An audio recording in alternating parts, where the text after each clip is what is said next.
As Vladimir Lenin once said, there are decades where nothing happens, and there are weeks where decades happen. This week appears to be one of absolutely great significance. And to sort of stick it to the chuds, something actually did happen. Many things, in fact. This week, I think, may as well be a grand turning point, if not, well, quite ironic actually. Great change for the right wing of politics, if not for the Western world as a whole. For not only did many things happen this week, such as, say, the Nepal parliament stuff, unrest there, but sticking to the political side, and more significantly, or more specialized, the US political side. We have two very significant events which have stoked utter outrage and a very interesting chain of reactions on the right, and I seek to understand and to explain to you what I think very well this could mean. So everyone, let's examine the murder of Iryna Zarutska, fuck man, I can't pronounce these Eastern European names, and Charlie Kirk. It's been on everyone's mind. It's what the whole day's been bloody about.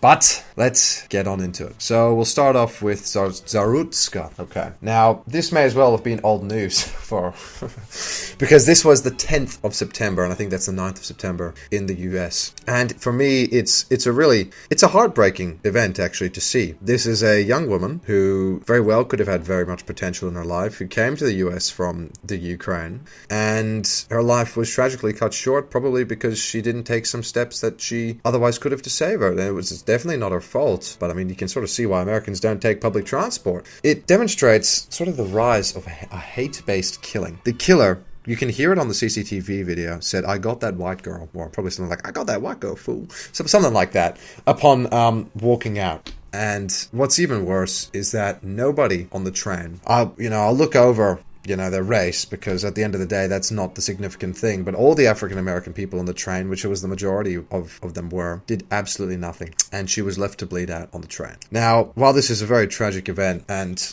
almost even ironic considering she had a Black Lives Matter poster in her room, I mean, I guess that didn't save you in the end.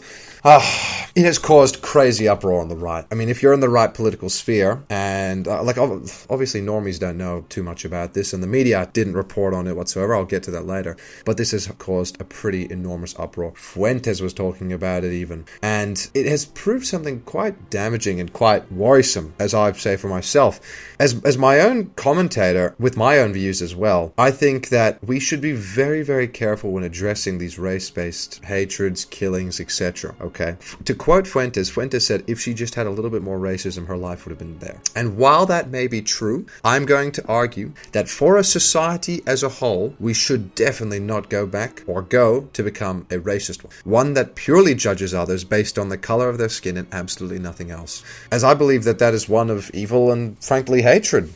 It is not a constructive society which does not do much to actually further its own people. But take what I say with, of course, caveats. Keep in mind that instead of analyzing people on the color of their skin, I would instead suggest what I believe Martin Luther King truly meant. What he meant when he said, address them not on the color of their skin, but the content of their character, he meant the content of their character. He meant character, because character is something very significant, and one that has been completely overlooked by modern society. Because it is certainly not the color of their skin that is prompting African Americans to have such horrible crime rates in the United States and to act such an antisocial behavior. That is not why, but it is merely the fact that their culture, their character as a collective, as a society, has become this way. It's dreadful, all the things that have been happening, and I'm not at all obfuscating the blame on these killers because they did it in cold blood, and it's no amount of blame shifting to their culture or whatever, or socioeconomic factors could ever remove that. But we should be careful as a society to move forwards. And actually, I suggest as a society to move forwards to place a larger emphasis on their culture. Don't set a standard saying you must be either white or black. That is an unfair, ungodly, and at the end of the day, a hateful standard. And it doesn't make much sense. That's not how merit works. But what does make sense is establishing a different type of standard. A clear standard of actions and character, which describes the way someone should act. This can, of course, be breached by both black, white, Asian, doesn't matter. But the important thing here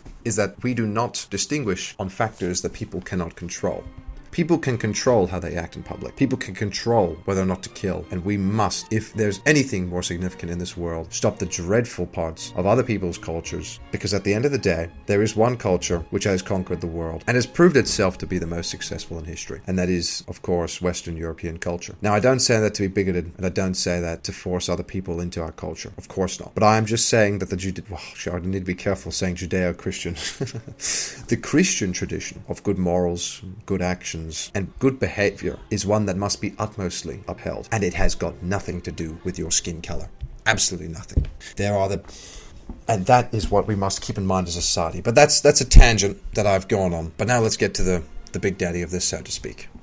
The assassination of Charlie Kirk. Charlie Kirk is, of course, an American political commentator who was famous for his views about the state of Israel. He is a neocon, and he has made himself over his times many enemies, but through it all, he was willing to debate them every step of the way. And although there were maybe debates he won and maybe debates he lost, Cambridge, it's still important to remember that he fought for what he believed in, and that's important. Now, I'm not going to speak ill on the dead here, because, frankly, although I did not agree with many of his opinions, I still respect him and what he stood for and what he frankly fought for in his life. And I believe that the fact that he was killed is absolutely horrible, and that political violence, no matter the opinion, should not happen. People, and what they say politically, should never be taken personally. And that is an opinion I stand by, whatever. I don't care what your political opinion is, so long as you do not take mine, and I will not take yours personally. And killing someone is just about the most personal you can ever get. But I do want to sort of discuss, first of all, what I find very surprising. Why did this happen? Well, I mean, I've got an answer, and I'll tell you guys soon. But first of all, Kirk, nothing really seems to stand out about Kirk, apart from one big thing. Kirk is a neocon. He is hated by both the left, but interestingly, both as well the new right. The famous Groyper War was waged not against the left, but against Charlie Kirk, someone who would initially think is on their side. It seems that ever since around 4 to 5 years ago, the new right, the emergent right, the young right that I speak about often in my videos, is the one that is so virulently against Mr. Kirk. So it does leave me to question, why was he killed? Charlie Kirk's opinions and his arguments were often deeply flawed, and almost everyone could see that. And in my opinion, he made the entire right look like buffoons simply through association. And it would have had far greater value on the left wing of politics to keep on discrediting the right. Now, while we don't know who the killer is and we don't know what his motives are, I have my suspects, because there is one thing which Charlie Kirk stood for like no other man, and that is his adamance about the state of Israel and its survival and its support from the United States. This is one that was the stickler between the right and the left for him. His neocon views didn't separate him from the rest of the establishment. You know, when every old rightist is a neocon, it doesn't make you any different. But when you so vehemently support Israel and you become the symbol for their support, that is when action can happen against you. It is why I'm putting my bets on it, even though they have not found the killer as the point as of the time I'm recording this video. I'm willing to put a large bet on that it is a pro-Palestine activist. Now, why not a Groyper? Sorry, a Groyper. Fuck, that's an unfortunate name, hey.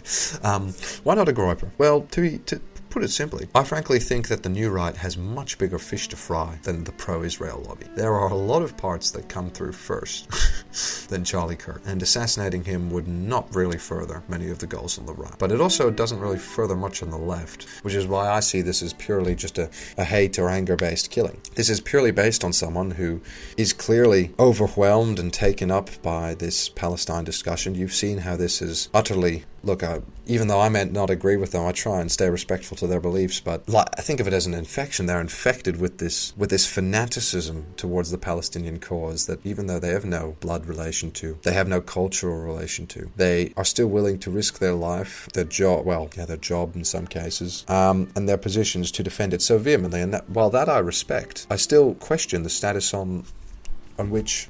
Because those are the type of people who will go to those lengths to kill the perceived enemies that they see of having killed hundreds of thousands of innocents, whether it be in Gaza or the similar Palestinian cause. And that serves as their justification and their casus belli. But now, speaking of casus bellis, and first of all, as this goes out, I want to express my condolences to the families of both the Ukrainian and Kirk. Obviously, this is a very sad moment, and, well, my sincere condolences do go out to you. So I'm sorry that you've had to go through this. But now let's examine what is to happen. The analysis part, the most fun part, actually. So these two events, first of all, the events on the 10th of September, which was the train murder, that proved already to be extremely galvanizing. Now, if you're on the right-wing sphere, you know, these things have popped up left, right, and center, and it really exposes, I've seen frankly everywhere, reports on now the utterly crazy amounts of black on white crime in the United States, which are as high as 41% the other way around. 41 times higher than the other way around, which is absolutely dreadful for anything. And it does create a siege mentality, and it does foster a degree of hatred. That much you can understand where it's coming from, but it's not good. Now, there are two ways to stop this. Obviously, you can take the left-wing approach and say, well, actually, you know, being bigoted and having it is because of your hatred that this happened, etc., etc. Or you can take the right-wing approach and just say, avoid them. But neither is right. That's what I think. Neither is right. And frankly, to actually build a successful society, it involves improving it, and I've spoken about before, improving this, making sure that this never happens. That killer got out 18 times from prison before from his so-called judges. You need to make bloody well sure that that never happens again, that no person can ever go out and commit such a heinous act. Only through that way will you get to safer streets, and then you can start to build a high trust society. Because there's nothing special about the land, it's the people that inhabit it. And if the people that inhabit it do not have the culture, the character, or the tradition to be good people, then they won't be.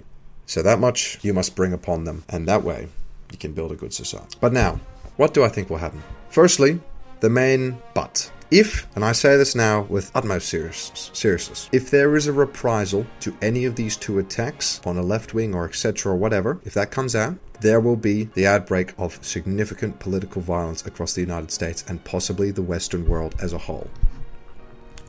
And as much as I hope that that doesn't happen, I actually think it's unlikely, which, good.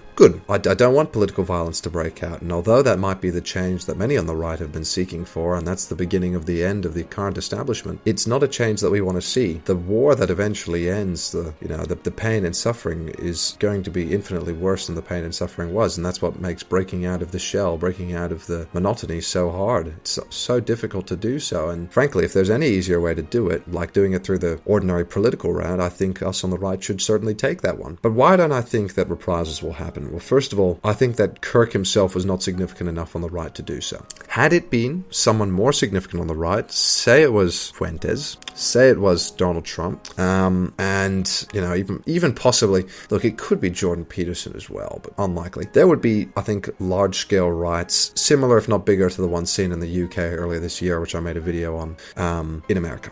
And the type of reprisals that I'm talking about is this would have to be a reprisal that hits a big target, one that properly galvanizes the left and then would prompt a right-wing response, because, you know, the right are counter, you know, that's as I'll speak about in my videos, which I plan to make on one point. The left is always the thing that comes first. The right's the counter to that, you know. The right doesn't act first, the left always does. And it is when the left makes a move in response to a right-wing retribution, that's when the tit for tat will escalate. And who knows, maybe that is when the fire rises.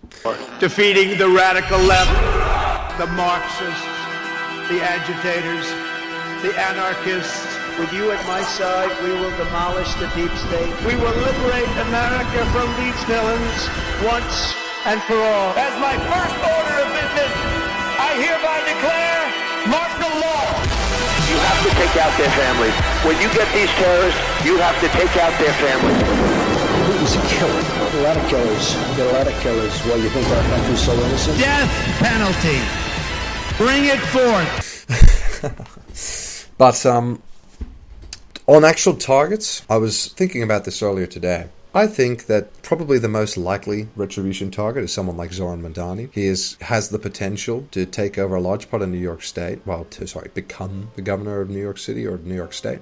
And he's pretty left-wing. He has the support of an immense amount of people on the left and the hatred of an immense amount of people on the right. And right now, it seems inevitable that he will take power. But there's one way that you can stop that, and to get someone that's more intermediary to come in. And that, very sadly, is through political violence. Now, that could be what happens next. And if that happens, I 100% believe, well, okay, not 100%. Maybe I 70% believe that there will be a tit-for-tat response from Mandani, possibly to someone significant on the right, that could very well escalate into something bigger. I don't want to say civil war, but very well could. But look, what this could also mean is it could be a casus belli for an enormous crackdown. We already heard Mr. Trump speaking about the murder of Zarutska. We already heard that he emphasized the need for police crackdown to make sure these criminals never happen again. And for that I agree with.